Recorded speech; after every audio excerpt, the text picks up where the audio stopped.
Hello folks, this is Creation Manor, and today I'm going to show you guys a Capcom 30th Anniversary Character Encyclopedia cover to cover. Now without further ado, let's get straight into this. Now this book has over 200 pages, so that roughly translates to about 200 something characters. And you know, you would think that with 30 years in the industry, 200 characters is to be expected. But to be honest, if they're making a book, they could have added fewer characters, so I'm just glad that they added 200 characters at least. So that's how I look at it anyway. But I think this book is really great. I mean, has a wide range of games from Capcom's history. I mean, it has like games from the early 90s, such as this one, Knights of the Round, which to be honest I don't even know, to I believe this year. So it's actually pretty comprehensive, and if you're a die-hard Capcom fan, you'll definitely get a kick out of this, out of the nostalgia alone. If not, if you're kind of like me, who's not necessarily a die-hard fan, but like the Capcom games, then this will still be for you too. See, like here's an example of one kind of obscure game, Billy from Gunsmoke, probably released in like the 90s. But then again, you can kind of tell from the art alone which games were released earlier and which games were released later. So like this one's Super Pang. Like, see, I haven't heard this one. This one's from 1989. I'm just gonna read something brief from its bio here. Everyone likes popping bubbles, but only the two enterprising siblings of Buster Brothers managed to make a career out of it. Buster Brothers and Super Buster Brothers. The brothers traveled the world, stopping in front of famous destinations like the Taj Mahal and Mount Fuji to shoot harpoons at bubbles and split them into smaller bubbles. Where did the bubbles come from? What did it all mean? The games provide no answers, and the ending to Buster Brothers offers only the briefest of insights into the lives of the brothers themselves, as they do jumps on their Jeep on a beach in East Island for no apparent reason.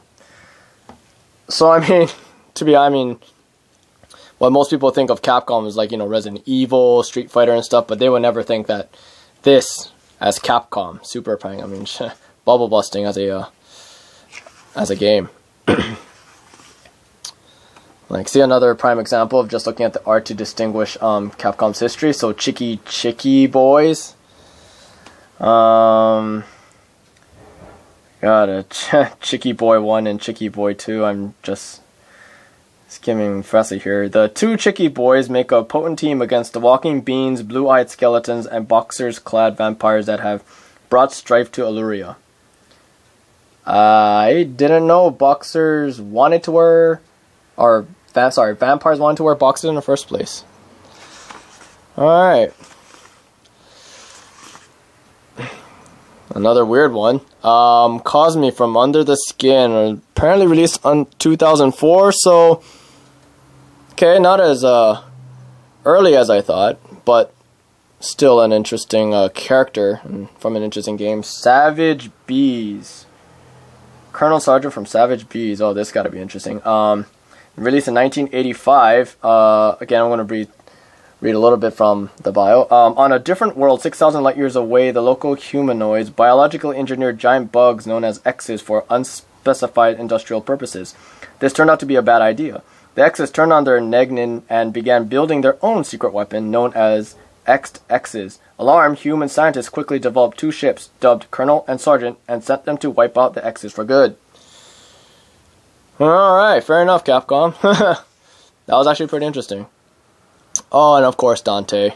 Yeah, I can't have a book of Capcom without Dante. And to be honest, with the reboot and everything that was unexpectedly a great hit, I would expect the black-haired Dante to be in there. But speaking of history, and if everyone fell in love with the white-haired Dante first, then I think they're just gonna go with that one because that's the one that I think people are more familiar with than the black-haired one. So, Final Fight. To be honest, I only knew about Final Fight because of UMVC3. I mean, Hagar. I mean, he comes from that game, so hence I know Final Fight. But it must have been pretty popular because I mean, again, I've skimmed through the book and I've seen a couple characters that have the final fight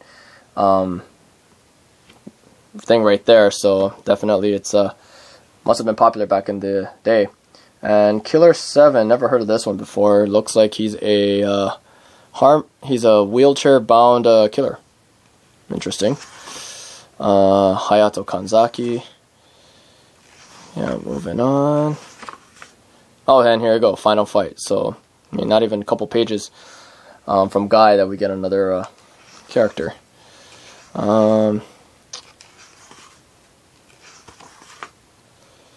Yeah, a lot of Resident Evil characters. And Street Fighter. And speaking of Resident Evil characters, we got 2 more. But, to be honest, it's a good franchise. It's long-lasting. A lot of people love the game, so there's gonna be a lot of characters to feature from the series. Ken, King of Dragons. Okay, another unfamiliar one for me. Gotcha Force. Looks like something that was animated and then made into a game. But it was most likely not animated at all. Okay, so Mega Man Battle Network, that's a game I tweaked throughout middle school. Just played non-stop. Section Z. Lonely Astronaut. Seriously, that's the name of the character, Lonely Astronaut? Capcom, or the book anyway, describes it as the game as a jetpack shooter. Interesting. Sidearms. Okay.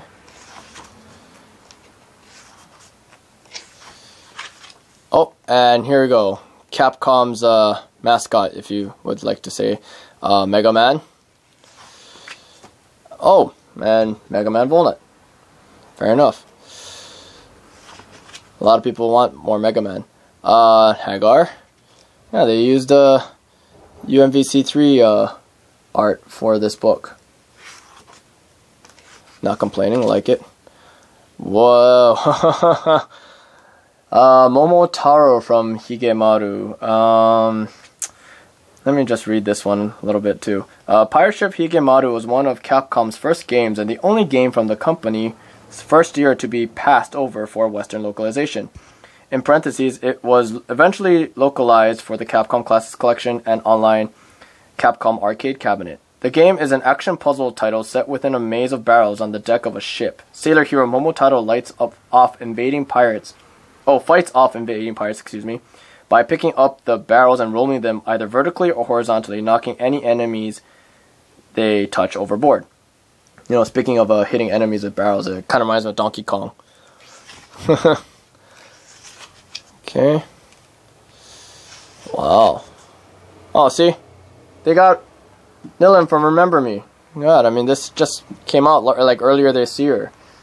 I mean, God, that was pretty darn recent. Whew.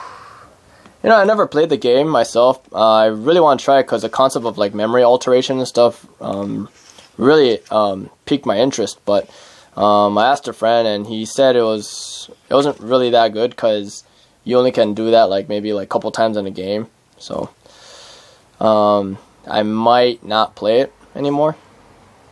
Phoenix Wright, speaking of which, is getting a new game on the DS soon, or 3DS soon. Polpo, One Piece Match, another interesting one that popped up. Let me read one. A moody workaholic landlord. Polpo is proof that Capcom can make a hero out of anyone. Polpo starred in the obscure PlayStation game One Piece Mansion, which put him in charge of an ever-growing apartment building packed with quirky tenants. His job is to roam the halls, putting out fires, and keeping his tenants happily paying their rent by keeping their stress levels low. Doing so requires moving the individual apartment units around so that no one ends up next door to someone who will rub them the wrong way. Okay, that's interesting as a game concept, actually. I mean, Again, Capcom, 30 years. I mean, it's not just fighting games and killing zombies with them.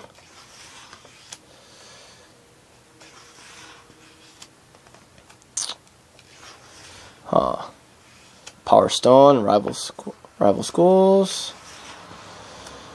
And Avengers. And it's a guy named Ryu. But he kind of has this like Wolverine thing going on with the white beater tank top. Yeah, okay, well, there's only one Ryu I know. It's the Street Fighter one, and what the hell? There's another character named Ryu? Oh, jeez, 3 characters named Ryu. Man, what in hell?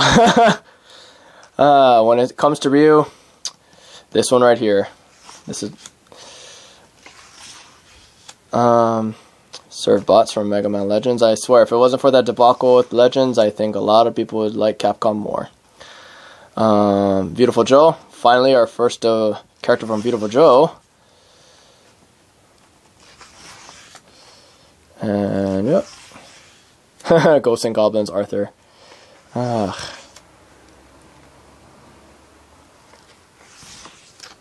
Onimusha. Huh. At least that Onimusha. Oh, getting a little hard to turn here. There we go. Strider Hiryu. Another one of the characters I only knew from MVC 2 and 3. He is getting a new game, so hopefully that will get more people interested in the character. If it hasn't already been established already. Super Joe. Oh, this is actually interesting. Oh, check this out. The Speed Rumbler was a rare driving game that didn't involve racing. You could drive in any direction, searching for captives who were carrying power-ups. Like his foes, the heroes could fire from his car, and if his car was destroyed, he could get out and continue his mission on foot. Definitely a rare kind of driving game. I mean, oh man. Yeah, see, just like I said, I mean, just like a lot of different games, different characters in here. Okay. Beautiful Joe himself.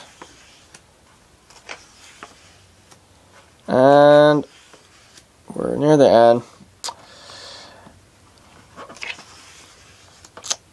Okay. So I believe with Zack, it should be the last page, and nope, I'm mistaken. Zangief and Zero. Oh man, I can't believe I forgot about Zero. Okay. Okay. So that was it, guys. I hope you liked the video, and if you have any comments, please post them below. And until next time, guys, see you later.